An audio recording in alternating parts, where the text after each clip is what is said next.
अगर आत्मा को फील करोगे तो आत्मा फील होगी। जैसे हवा नज़र नहीं आती, लेकिन जब वो पत्ते हिलते हैं या इस शरीर के पास आकर हवा टच होती है तो फील होता है कि हवा है। सेम इस शरीर के अंदर आत्मा रहती है और ये शरीर हमारा घर नहीं है, ये रेंट का घर है। ओरिजिनल है आत्मा। आत्मा ही कई जन्मों तक इस शरीर में विराजमान है, रहती है। सिर्फ हमने क्या भान कर लिया, समझ लिया, इमेजिन कर लिया कि ये शरीर मेरा अपना है, देहधारी मेरे अपने हैं। ना ये शरीर मेरा है, ना कोई देहधारी मेरा अपना है। जब आप इसको पक्का कर लोगे कि कोई भी देहधारी मेरा नहीं है, मेरा शरीर मेरा नहीं है, तो आप बाबा को फॉलो कर सकेंगे बहुत इजी।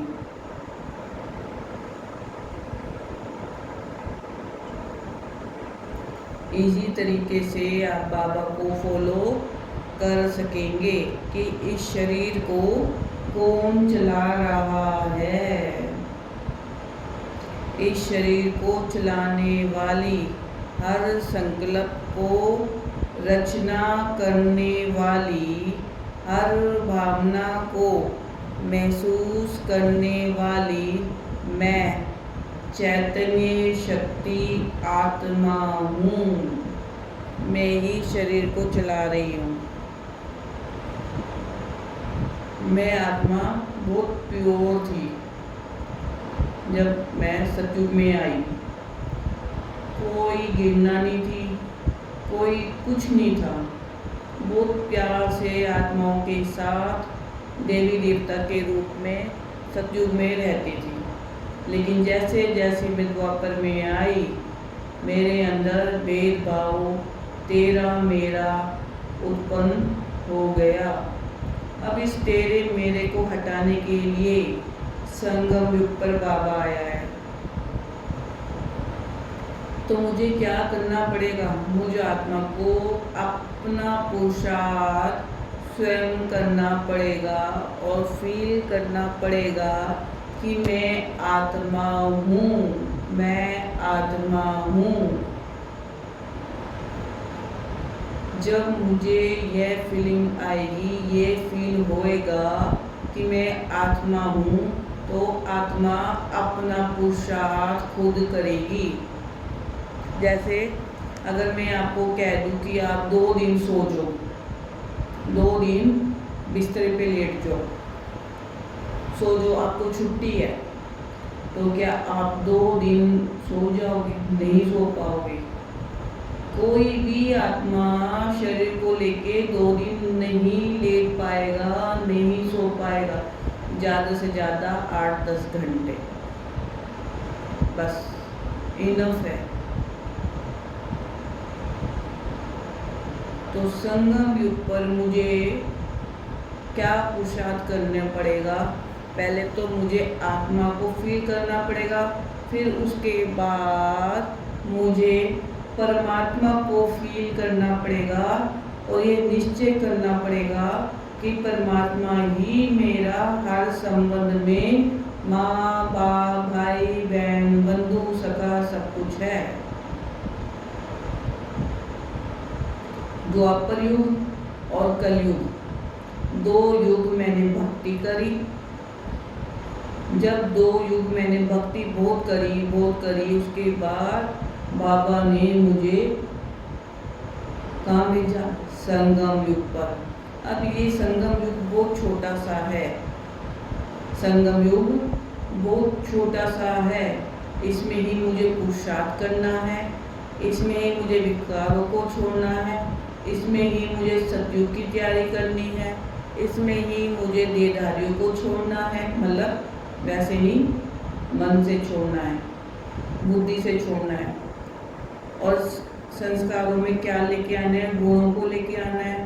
ये संगम युग ही है जो मेरे 84 जन्मों को डिसाइड करती है कि मुझे क्या मिला है, शो करती है कि हम कौन से युग में आएंगे और कौन से युग में हमने बाबा के संग रहेंगे, श्री कृष्ण के संग रहेंगे, द्वापर में राजा के संग रहेंगे।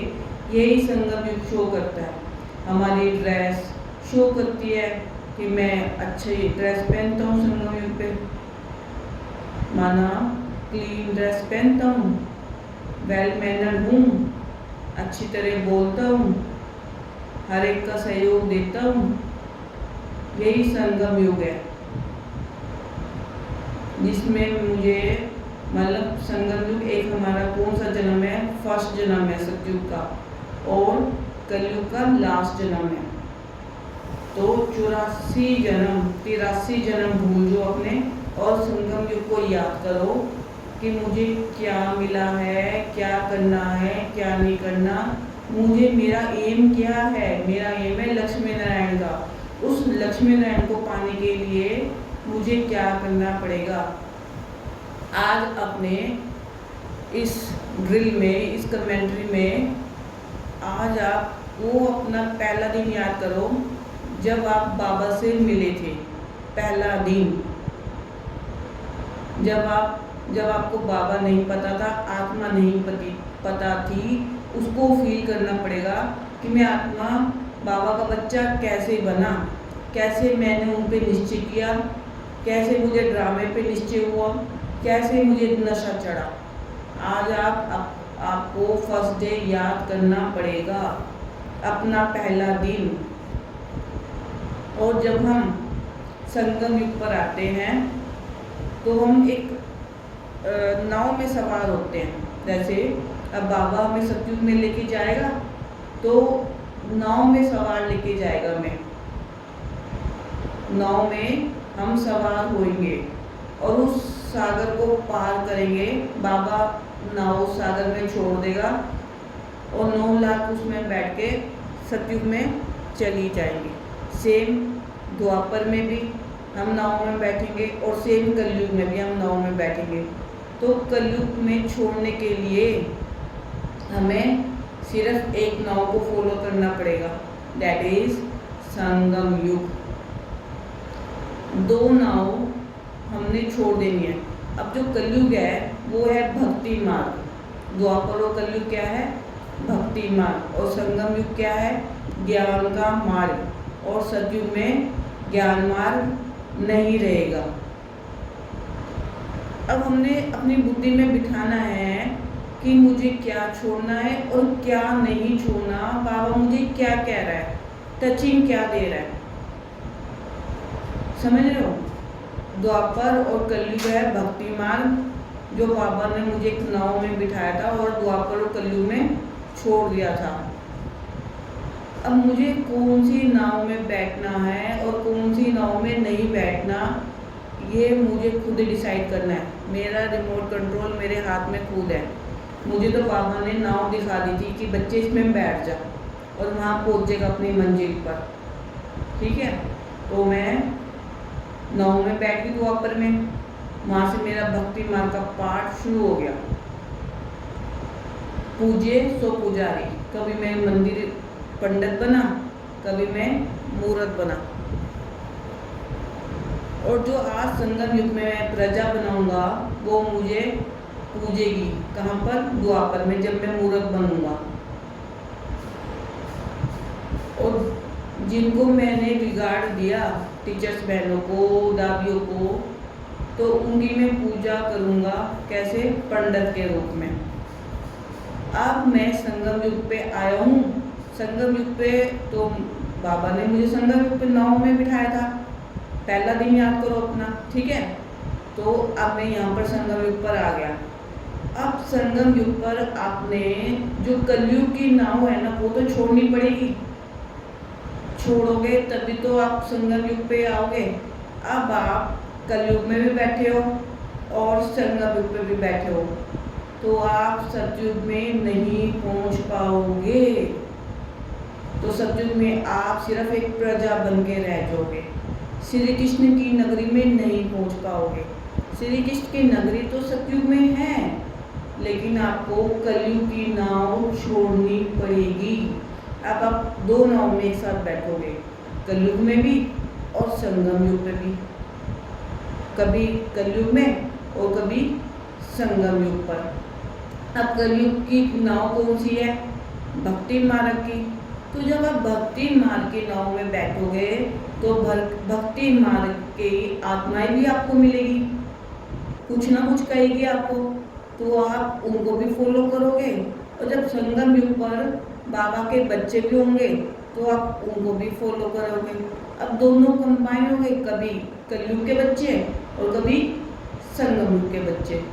तो आपने सिर्फ एक ही नाव में बैठना है, या तो कलयुग की नाव में या संगम युग की नाव में। तभी आप सतयुग की नाव में ऊंचा पद पाओगे। अब आप जैसे यहाँ पे एग्जाम्पल है, स्थूल वतन में आपने दिल्ली जाना है, ठीक है। दिल्ली जाने के लिए दिल्ली की बस पकड़नी पड़ेगी ना, देहरादून की बस तो नहीं पकड़नी पड़ेगी। कौन सी बस में बैठोगे? दिल्ली की बस में बैठोगे या देहरादून की बस में बैठोगे? अगर दिल्ली की बस में बैठोगे दिल्ली पहुंचोगे, देहरादून की बस में बैठोगे तो देहरादून पहुंचोगे। तो अगर दिल्ली और देहरादून दोनों बसों में आप इकट्ठे नहीं बैठ सकते, तो हमें खुद डिसाइड करना पड़ेगा कि हमें कहाँ जाना है, कौन सी बस में बैठना है, कहाँ पर पहुँचना है। अब संगम युग पर बाबा ने कहा कि बच्चे तेरे कलम तेरे हाथ में है। बाबा ने ये क्यों कहा कि तेरी कलम तेरे हाथ में है, तेरा भाग्य तुझे खुद लिखना है? बाबा ने तो छूट दे दी हमें 100% कि तू अपना भाग्य खुद लिख। तो मुझे जब मैं संगम युग पे आया हूँ तो मुझे भक्ति मार्ग का पाठ अपना छोड़ना पड़ेगा। इस देह को भी छोड़ना पड़ेगा, देहधारी को भी छोड़ना पड़ेगा। सिर्फ किसको देखना पड़ेगा? मुझे संगम युग पे छोटे से जो ये युग है, छोटे से युग में मुझे बहुत मेहनत करनी है, बहुत ज़्यादा। और अगर आप बाबा को कंबाइन करके चलोगे ना, उसके साथ संग रहोगे तो मेहनत नहीं लगेगी। अगर आप बाबा को फॉलो नहीं करोगे तो मेहनत ही मेहनत है। फिर आपको दुख भी आएगा कि बाबा इतनी मेहनत कर रहा हूँ, कुछ नहीं हो रहा, ना कुछ पुरुषार्थ हो रहा, ना कुछ हो रहा। तो आपको संगम युग की नाव में बैठना पड़ेगा। अर्थात आपको क्या उठाना पड़ेगा? ज्ञान उठाना पड़ेगा। ज्ञान क्या कहता है? हमारा ज्ञान कहता है सिर्फ आत्मा का श्रृंगार करना है। इस देह को भी भूल जाओ, देहधारियों को भी भूल जाओ। अगर आपने समाज को देखना है, स्थूल वतन में रह के समाज को देखना है, तो समझ लो आपका पुरुषार्थ ढीला है। आपकी एक्टिविटी शो करेगी कि आप ढीला पुरुषार्थ कर रहे हो। क्योंकि अगर हमें अपना एम को पाना है, लक्ष्मी नारायण को देखना है, श्री कृष्ण की नगरी में जाना है, तो हमें अपना पुरुषार्थ भी तो तेज करना पड़ेगा।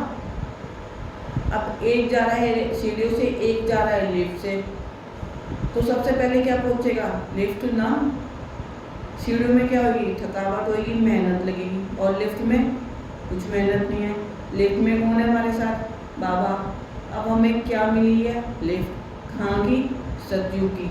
अब हमें सतयुग की लिफ्ट में जाने के लिए लिफ्ट में तो जाना पड़ेगा, अपना एम तो पक्का करना पड़ेगा, थोड़ा सा पुरुषार्थ तो करना पड़ेगा लिफ्ट में जाने के लिए। लिफ्ट में चढ़ने के लिए थोड़ा सा तो पुरुषार्थ करना पड़ेगा, हल्का सा। तो उस हल्के से पुरुषार्थ को करने के लिए सिर्फ हमें मुरली, बाबा, ड्रामा, आत्मा, इसको जानना है बस। और कुछ किसी को भी कुछ नहीं जानना। ना अपने शरीर को ना जानना है, ना देहधारी को, ना समाज को, ना स्थूल वतन को, ना सूक्ष्म वतन को, ना परमधाम को, कुछ नहीं जानना। सिर्फ जानना है संगम युग को, आत्मा को, परमात्मा को, ड्रामा को, निश्चय को, नशे को अपने। बस यही हमारा होमवर्क है, यही हमारा क्लास वर्क है। मुरली, योग, नुमा शाम ट्रैफिक कंट्रोल, यही हमारा क्लास वर्क है, यही हमारा होमवर्क है। और हम बड़े प्यार से उस लिफ्ट में चढ़ जाएंगे और लिफ्ट हमें कहाँ लेके चली जाएगी? परम धाम, मुक्ति और जीवन मुक्ति। एक आंख में परम धाम, एक आंख में सतयुग फील करें, दोनों को फील करें कि मैं शरीर छोड़ रहा हूँ और मैं परम धाम पहुँच गया हूँ, परम धाम से मैं सतयुग में पहुँच गया हूँ। और यहीं से मेरे 84 जन्म डिसाइड करते हैं कि मुझ आत्मा को इस संगम युग पर क्या मिला है।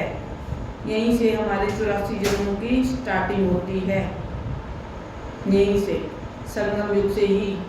संगम युग हमारा पहला जन्म है और उस पहले दिन को याद करो जब आपको ना आत्मा का पता था ना परमात्मा का पता था। आपको रियलाइजेशन हुआ कि मैं एक आत्मा हूँ और सेम आत्मा भी मेरी आत्मा की तरह है। That is point of light, उसमें ही शक्तियाँ भरी है, यही शक्ति इस शरीर को चला रही है।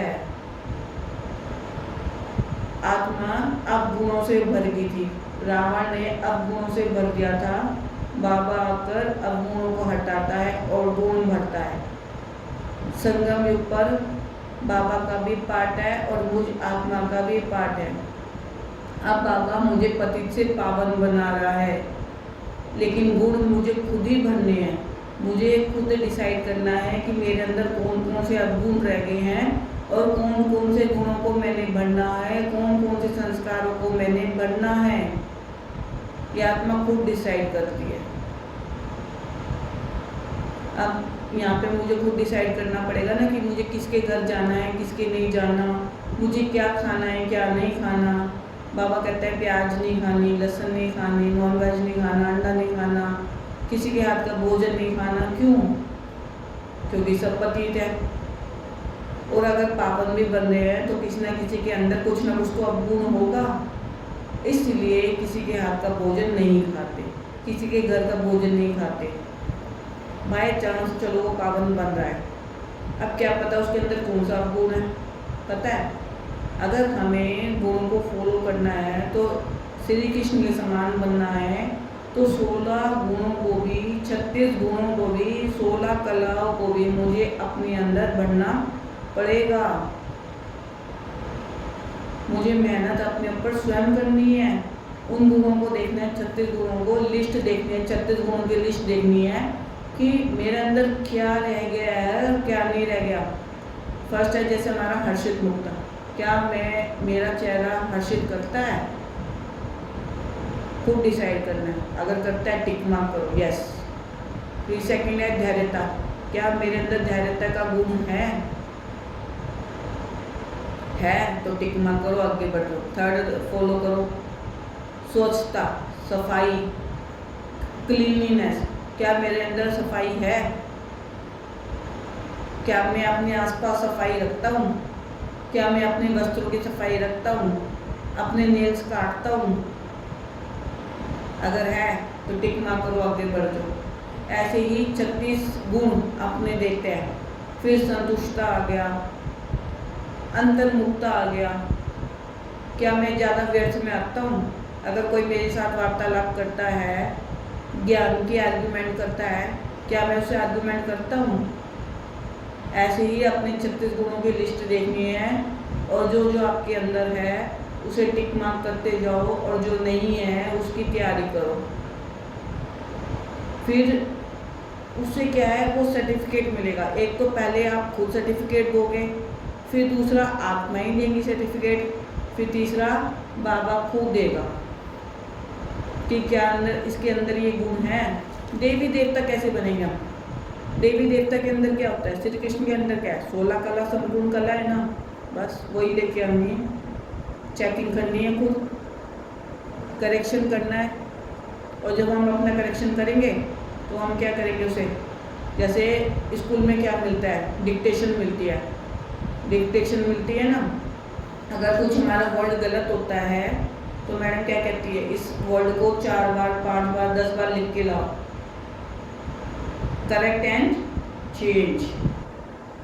जब हम करेक्ट और चेंज करना सीख जाएंगे तो हमें बहुत जल्दी गुणों को अपने अंदर लाने की प्रैक्टिस हो जाएगी और हम वो चीज़ें छोड़ते जाएंगे जिनकी हमने तैयारी करनी है, जो हमें लक्ष्मी नारायण बनाएंगे, जो हमें श्री कृष्ण के नगरी में लेके जाएंगे, जो हमें श्री कृष्ण के कमरे में लेके जाएंगे, क्योंकि वहाँ पे साहूकार प्रजा भी होती है।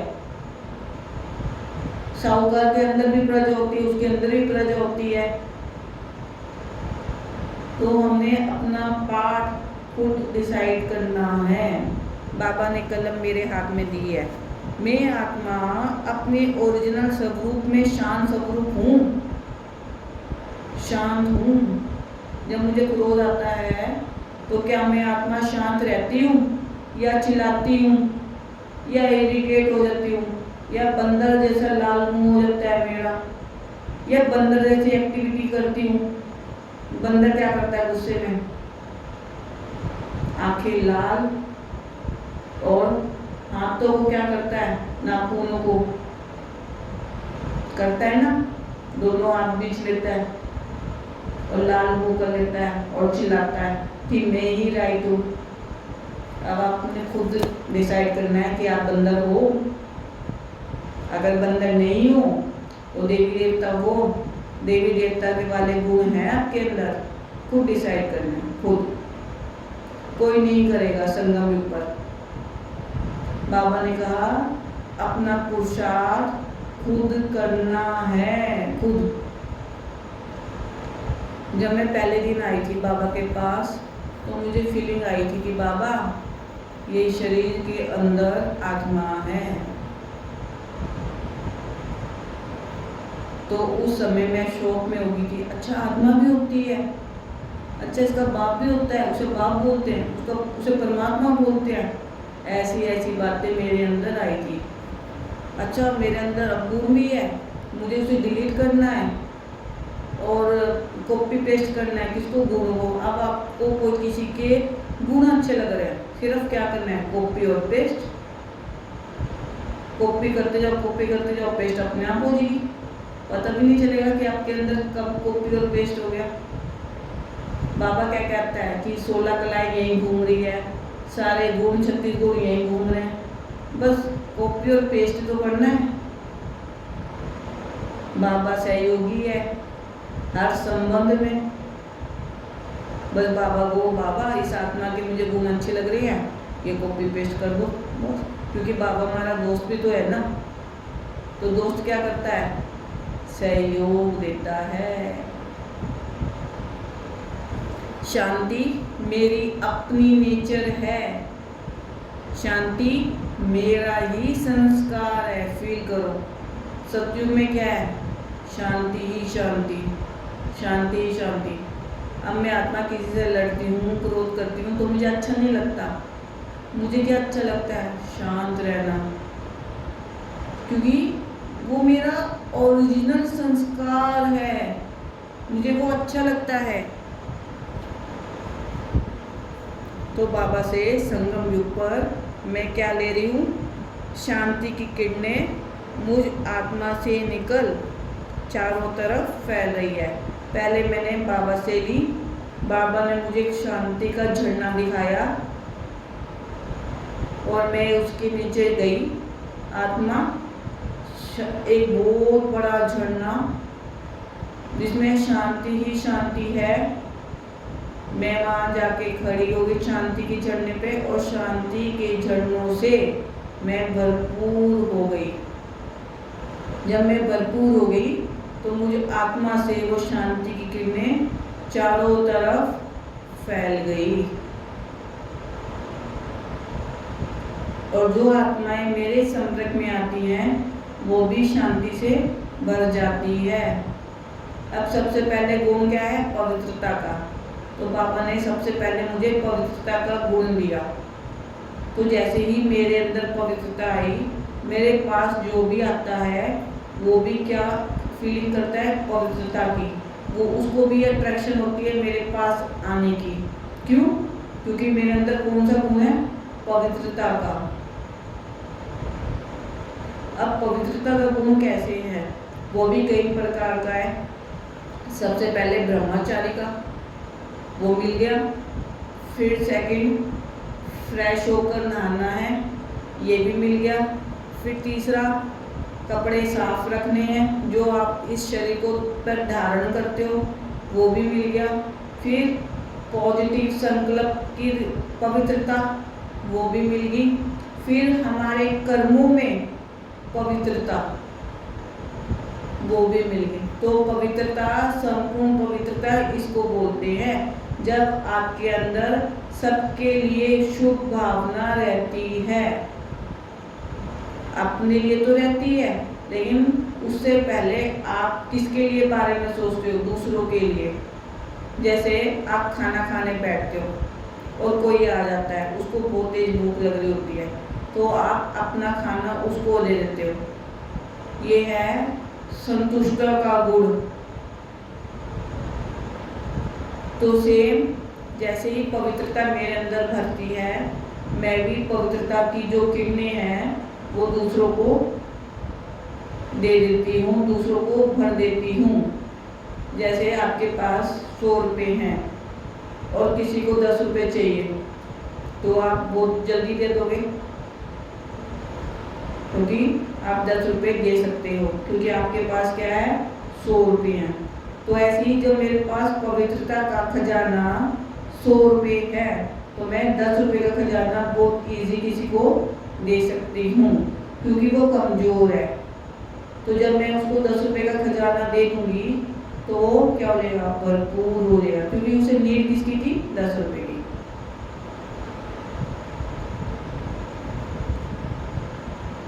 तो बुद्धि के द्वारा हल्के से उसको देखने का प्रयास कीजिए। किसको? पवित्रता का, शांति का। मतलब आत्मा के संस्कार कौन कौन से हैं? पहले तो बाबा ने 7 बताए, आत्मा के 7 गुण हैं। कौन कौन से हैं? ज्ञान, सबसे पहले है ज्ञान। जब आपके अंदर ज्ञान आ जाता है पूरा, तो आप भक्ति मार्ग को छोड़ देते हो। जैसे एक छोटा बच्चा प्री नर्सरी क्लास में जाता है, जब वो प्री नर्सरी क्लास पास कर लेता है तो किसको छोड़ देता है? प्री नर्सरी को छोड़ के नर्सरी में चला जाता है। सेम यहाँ पर भी है। जब हमारी भक्ति पूरी हो जाती है तो हम भक्ति मार्ग को छोड़कर ज्ञान मार्ग में आ जाते हैं 100%। क्यों? क्योंकि मुझे दिखावा नहीं करना, ना तो मुझे अपने शरीर का दिखावा करना, ना मुझे देहधारियों को दिखावा करना कि मैं क्या कर रहा हूँ क्या नहीं कर रहा।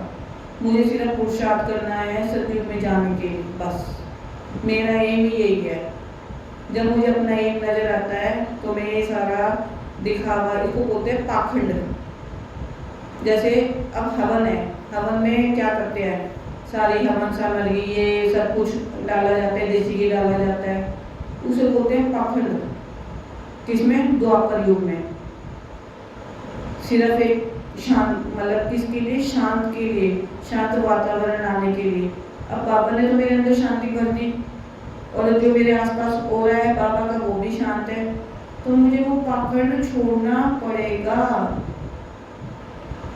ना मुझे वो अच्छा लगेगा। अगर मैं 100% पास होगी प्री नर्सरी क्लास में, तो मैं नर्सरी क्लास में जाऊंगी ना, तो मुझे वो भक्ति मार्ग का जो ये नाव है ना, ये छोड़नी पड़ेगी, और मुझे ज्ञान मार्ग की नाव में 100% बैठना पड़ेगा, अपने आप को बिठाना पड़ेगा। थोड़ी सी मेहनत लगेगी कि हाँ सिर्फ मुझे वो नाव छोड़नी है और मुझे संगम युग की नाव में बैठना है। संगम युग की नाव से मुझे सतयुग की नाव में जाना है।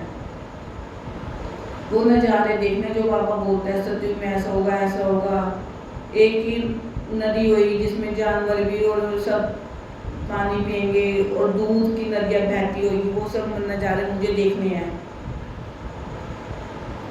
तो अब मैं कौन सी हूँ? मैं एक चैतन्य शक्ति हूँ। ज्ञान, पवित्रता, प्रेम, सुख, आनंद, शक्ति, शांति, ये मेरे 7 गुण है। ज्ञान, पवित्रता, प्रेम। जब आपके अंदर ज्ञान आने लगेगा, उसका फिर है पवित्रता आ जाएगी। जब ज्ञान आ गया, पवित्रता आ गई। पवित्रता किसको खींचेगी? प्रेम को। ज्ञान, पवित्रता, प्रेम, सुख, आनंद, शक्ति, शांति। इसी तरह से आप भरपूर होते जाओगे अपने इन 7 गुणों को इमर्ज कर। आपको मेहनत नहीं करनी पड़ेगी बिल्कुल भी। तो जब मैं पहले दिन इसमें आया था ज्ञान में, तो मुझे फील हुआ था आत्मा का, चुड़बुड़ हुई थी। जैसे गर्भ में जब आत्मा आती है, वो जो पिंड बनता है 3 महीने का, जब उसके अंदर आत्मा आती है तो चुड़बुड़ होती है, माँ को फीलिंग आती है। और जैसे जैसे आत्मा को वो शरीर बड़ा करता है, फिर वो हिलता बुलता भी है, फिर वो बड़ा भी होता है, फिर अभ्यास होता है कि मुझे टांगे मार रही है, मुझे ये कर। ऐसे ही जब हम ज्ञान मार्ग में आती हूँ तो क्या होता है, आत्मा की चुड़बुड़ शुरू हो जाती है। जब आत्मा की चुड़बुड़ शुरू हो जाती है तो अवगुण हिलने लगते हैं, और जब अवगुण हिलने लगते हैं तो वो दूर भागने का प्रयास करते हैं मुझसे। और जब वो दूर भागते हैं तो गुण मेरे पास दौड़ कर आते हैं और मेरे अंदर क्या होते हैं, समा जाते हैं। तो ये हमारे पहले दिन का लेक्चर है, जब मुझे फीलिंग आती है। फिर धीरे धीरे मुझे बाबा पर, जो मैं बाबा से बात करती हूँ, बाबा मुझे प्राप्तियाँ कराता है, मुझे निश्चय होता चला जाता है, मुझे नशा चढ़ता जाता है।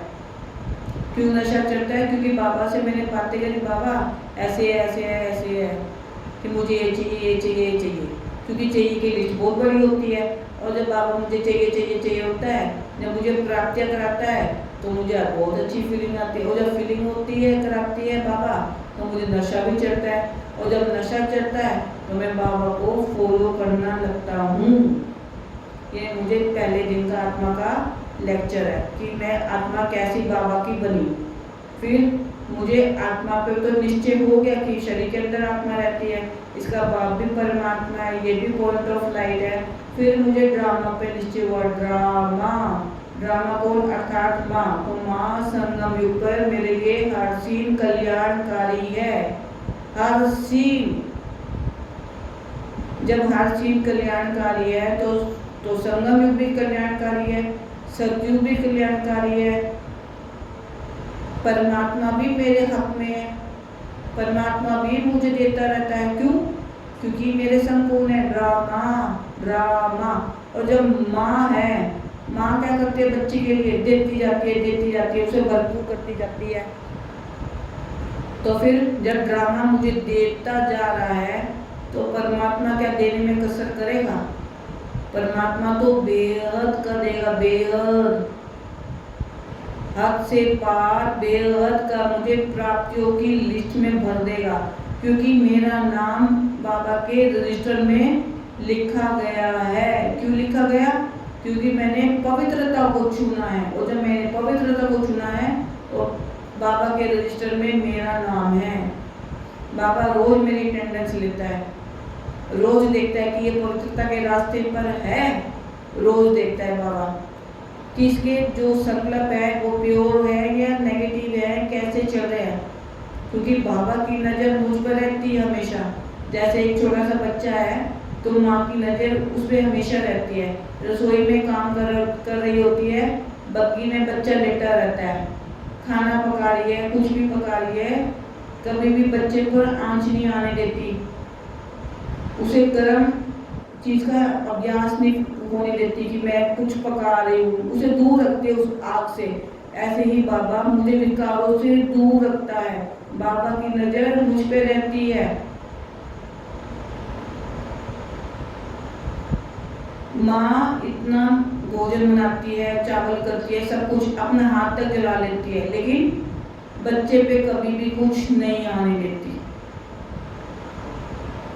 सेम बाबा भी यही करता है। चाहे रावण कितना पास हो, लेकिन बाबा रावण को क्या करता है? अपनी दृष्टि से दूर कर देता है, क्योंकि बाबा की नज़र हम पर है। तो इस शरीर की क्या होगी? मैं मालिक हो गई। और जब मैं मालिक हूँ तो मुझे अपनी कर्मेंद्रियों पर भी कंट्रोल है, चलाना आता है।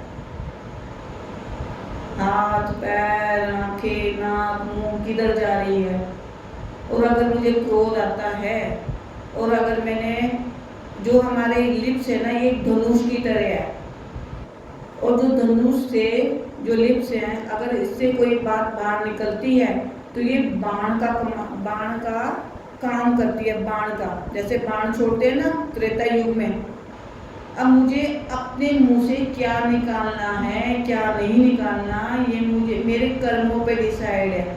मेरा रोल प्ले हो रहा है, अब मुझे अपना रोल विलियन का करना है, हीरो का करना है, ये मुझे खुद डिसाइड करना है।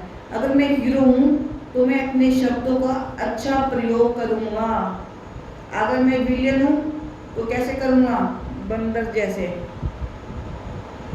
तब मैं विलियन जैसे, रावण जैसे शब्दों को प्रयोग करूँगा, चाहे मैं संगम युग पर भी हूँ। फिर सब मेरी एक्टिविटी देखते हैं और कहेंगे कि इसकी एक्टिविटी तो बाबा जैसी नहीं है। फिर क्या कहेंगे कि ये तो डिसर्विस करता है। क्यों? क्योंकि जो हमारे लिप्स हैं वो धनुष की तरह है।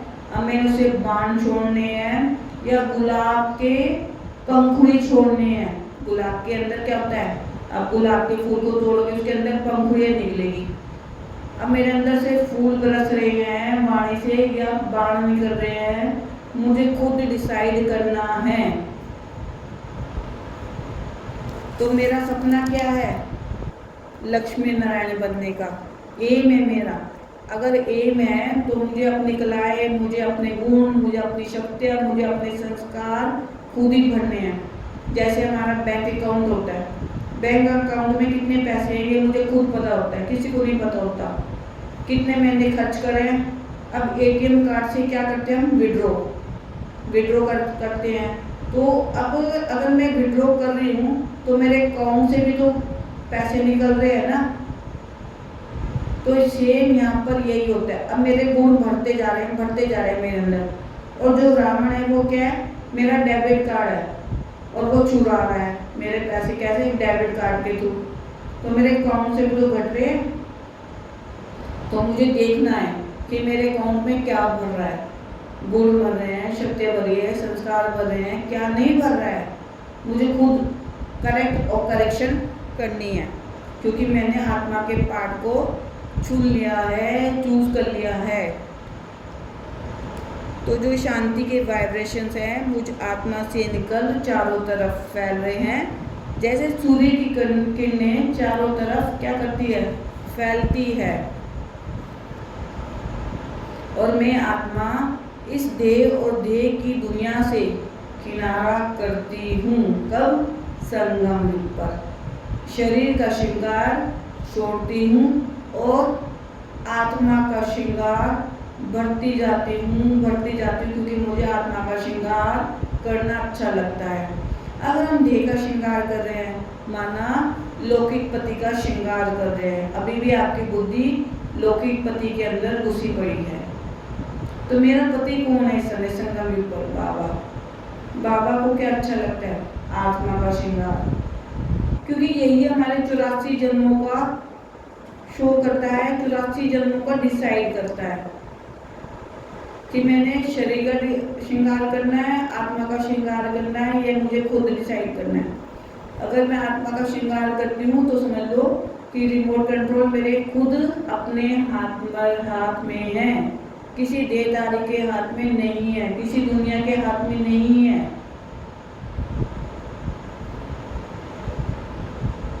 तो शांति धाम मुझ आत्मा का घर है, ये मुझे पता चल गया। अब मैं आत्मा अपने घर परम धाम में आना जाना, जब भी मुझे बाबा की याद आती है मैं आती जाती हूँ।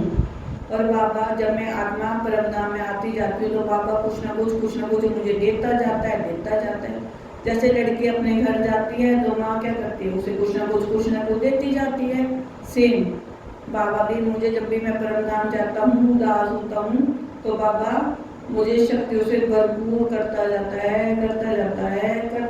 है, जिससे मैं इसके करीब आता जाता हूँ, लक्ष्मी नारायण के एम की तरफ खिंचा चला जाता हूँ। मैं आत्मा परमात्मा के पवित्रता, प्यार, शांति और ज्ञान से भरपूर होता जाता हूँ।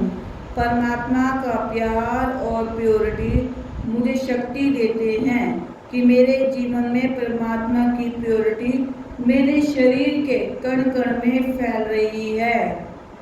भगवान की शक्तियों से भरपूर मैं आत्मा परमात्मा के प्यार और शक्तियों को अपने अंदर भरते हुए क्या कर रही हूँ, दूसरों आत्माओं तक पहुंचा रही हूँ, दूसरों को प्रकाश दे रही हूँ।